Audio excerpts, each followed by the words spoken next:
8 वर्षीय मासूम के हत्यारे को हल्की मुठभेड़ के बाद पुलिस ने किया गिरफ्तार। बीते 24 घंटे पूर्व नाबालिग को अगवा कर दुष्कर्म के असफल प्रयास में पुलिस को थी तलाश। आपको बता दें कि वाराणसी के रामनगर थाना अंतर्गत सूजाबाद निवासी जो 8 वर्षीय नाबालिग बालिका के घर से लापता होने के बाद पुलिस ने गुमशुदगी की तहरीर दर्ज की थी। इसके उपरांत थाना प्रभारी रामनगर व अन्य पुलिस टीमों के द्वारा मामले की छानबीन करते हुए मुखबिर की सूचना पर डुमरी के पास से हत्या में शामिल अभियुक्त इरशाद को पुलिस ने हल्की मुठभेड़ के बाद गिरफ्तार करने में सफलता हासिल की। गिरफ्तार अभियुक्त इरशाद ने पूछताछ पर बताया कि वह नाबालिग बालिका के साथ रेप करने की नियत से बालिका जब अपने घर से मोहल्ले की एक दुकान पर सामान लेने निकली थी तभी उसको अगवा कर एक कमरे में ले गया, मगर दुष्कर्म असफल होने की वजह से मामले को खुलासा होने के डर से अभियुक्त इरशाद ने 8 वर्षीय बालिका का गला दबाकर हत्या कर एक बंद बोरे में डालकर नजदीकी के ही स्कूल के बाउंड्री के अंदर जा फेंका ताकि लोगों को उसके ऊपर शक न हो। अभियुक्त के द्वारा बताए जाने के बाद मौके से बालिका का शव बरामद हुआ। 24 घंटे के सफल अनावरण होने पर पुलिस टीम को 25,000 इनाम डीपी काशी जोन गौरव बंसल ने देने की घोषणा की। जैसे वो लड़की के साथ पहले से कुछ प्री प्लान उसने किया हो, नाबालिग लड़की थी 8 साल की, कि उसके साथ कुछ वो गलत पाई हुई थी। इसी में टीमें गठित जो थी उनके द्वारा रात भर तस्वीर दी गई। 2-3 बजे उसको पकड़ने पहुंची तो उसने जानलेवा फायरिंग करी पुलिस टीम के ऊपर। जवाबी फायरिंग में इसको भी गोली लगी है और उसको उपचार के भेजा गया। उससे पूछा गया था कि क्या हुआ था, तो इसने कहा मेरा जो दुष्कर्म करने का मेरा प्रयास था, जो नाबालिग की कहीं जिंदा ना बच जाए तो मैंने बाहर ले जाके पत्थर से इसका सर पूछा और जो घर में बोरी रखी थी उसी में मैं इसको डाल के फिर स्कूल की जो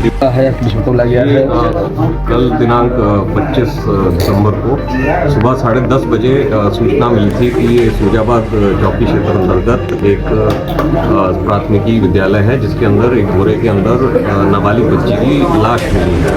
इसी में जब पुलिस मौके पे पहुंची और पूछताछ किया गया तो पता चला कि ये वहीं के पास की रहने वाली एक लड़की है जिसका नाम माहिरा है और 8 वर्ष की ये मासूम बच्ची थी और इसका सर पूछ के इसकी निर्मम हत्या की गई थी।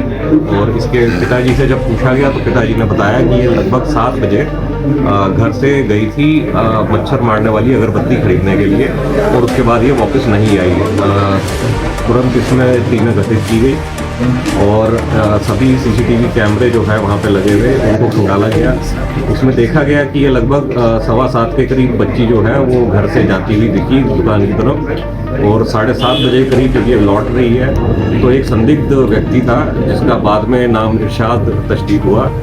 ये वहाँ पे रेकी कर रहा था, पहले से लड़की के साथ कुछ गलत काम करने की इसकी मंशा थी और 7:47-7:50 के अराउंड इसने उस नाबालिग बच्ची को घर के अंदर खींच लिया और 5-6 मिनट के बाद ये एक बोरी ले जाते हुए वहाँ से दिखाया कैमरे में और यही प्रतीत हुआ था कि ये वही बोरी होगी जिसके अंदर लाश थी।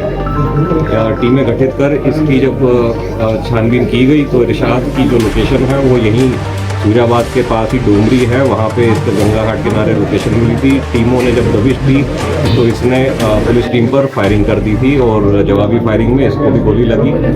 इसने पूछताछ के दौरान ये बताया कि ये जो इसने दुष्कर्म करने के नियत से बच्ची को घर के अंदर खींचा था, असफल होने पर बच्ची किसी को बता ना दे कि इसने ये प्रयास किया है। इसने पहले गला दबाया और जब इसको लगा कि ये कहीं बच ना जाए तो इसने बाहर ले जा करके पत्थर से इसके सर को 4 बार पूछ दिया जिससे इसकी निर्मम हत्या हो गई। उसको इसने बोरे में डाल के जो प्राथमिकी विद्यालय की बाउंड्री थी उसके ऊपर चढ़ के बोरे को अंदर फेंक दिया था ताकि ये लगे कि जो घटना है स्कूल के अंदर की गई है और इस तरीके से इस शातिर अपराधी ने इस घटना को अंजाम दिया। लड़का करता क्या था?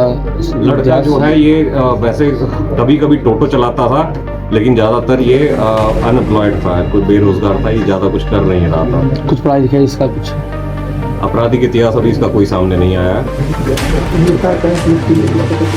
जो पुलिस टीम है इसने महज 24 घंटे से भी कम में इसका खुलासा किया है। इसका मेरे द्वारा 25,000 का इनाम देके हौसला अफजाई की जाए। असले से जिसने फायरिंग की पुलिस टीम के ऊपर वो कहाँ से आया?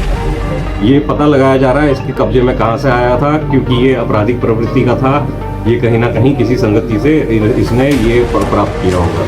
सर कोई आपकी रंजिश भी नहीं हुई? कोई आपसी रंजिश नहीं आई है, ये बिल्कुल ही निर्मम हत्या इसने की है और पहले दुष्कर्म का प्रयास किया है। इसमें अपहरण की धारा भी बढ़ाई गई है, रेप और पॉस्को की धारा भी इसमें बढ़ा दी गई है हत्या के साथ। ठीक सर।